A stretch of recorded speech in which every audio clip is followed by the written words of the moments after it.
ଏବେ ଆଞ୍ଚଳିକ ପାଣିପାଗ ବିଜ୍ଞାନ କେନ୍ଦ୍ର ପକ୍ଷରୁ ଏକ ବଡ଼ ଖବର ସାମ୍ନାକୁ ଆସିଛି। ତେବେ ବର୍ତ୍ତମାନ ଯାହା ସୂଚନା ମିଳିଛି ବଙ୍ଗୋପସାଗର ଆଉ ଏକ ଲଘୁଚାପ ସମ୍ଭାବନା। ଏହାର ପ୍ରଭାବରେ 22 ତାରିଖରୁ ବଢ଼ିବ ବର୍ଷାର ପରିମାଣ। ଆସନ୍ତାକାଲି ଉତ୍ତର ଆଣ୍ଡାମାନ ସାଗର ଓ ଏହାର ପାର୍ଶ୍ୱବର୍ତ୍ତୀ ଅଞ୍ଚଳରେ ସୃଷ୍ଟି ହେବ ଘୂର୍ଣ୍ଣିବଳୟ।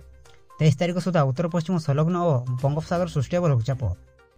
ଏନେଇ ଓଡ଼ିଶାର କେଉଁ ସବୁ ଜିଲ୍ଲାରେ ଅଧିକ ବର୍ଷା ହେବାର ସମ୍ଭାବନା ରହିଛି, ଏହା ସହିତ ଓଡ଼ିଶା ପ୍ରତି କେତେ ମାତ୍ରାରେ ବିପଦ ରହିଛି, ସେ ନେଇ ଭିଡ଼ିଓରେ ସମ୍ପୂର୍ଣ୍ଣ ଅପଡେଟ୍ ଜାଣିବା। କିନ୍ତୁ ତା ପୂର୍ବରୁ ଭିଡ଼ିଓକୁ ଗୋଟେ ଲାଇକ୍ କରନ୍ତୁ ଏବଂ ଭିଡ଼ିଓଟିକୁ ଆପଣମାନଙ୍କ ସାଙ୍ଗସାଥୀମାନଙ୍କୁ ଅଧିକରୁ ଅଧିକ ମାତ୍ରାରେ ସେୟାର କରନ୍ତୁ।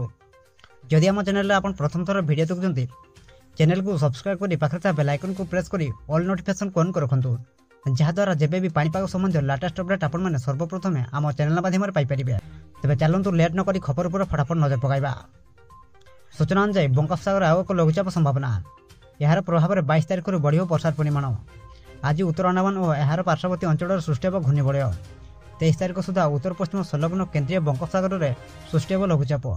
ଫଳରେ 22, 23 ଓ 24 ତାରିଖରେ ଓଡ଼ିଶାରେ ପ୍ରବଳରୁ ଅତି ପ୍ରବଳ ବର୍ଷା ହେବାର ସମ୍ଭାବନା ରହିଛି। ଉପକୂଳ ଓଡ଼ିଶାରେ ଅଧିକ ବର୍ଷା ହେବା ନେଇ ଆକଳନ କରିଛି ପାଣିପାଗ ବିଭାଗ। ଲଘୁଚାପ ସୃଷ୍ଟି ପରେ ଏହାର ଗତିପଥ ସ୍ପଷ୍ଟ ହେବ ବୋଲି ପୂର୍ବାନୁମାନ କରିଛି ପାଣିପାଗ ବିଭାଗ।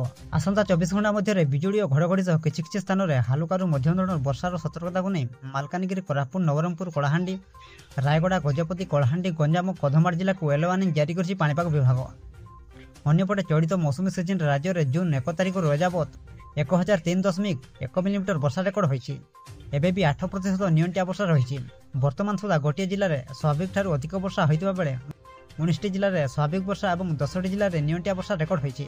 ସେଥିପାଇଁ ଆପଣମାନେ ସତର୍କ ରୁହନ୍ତୁ।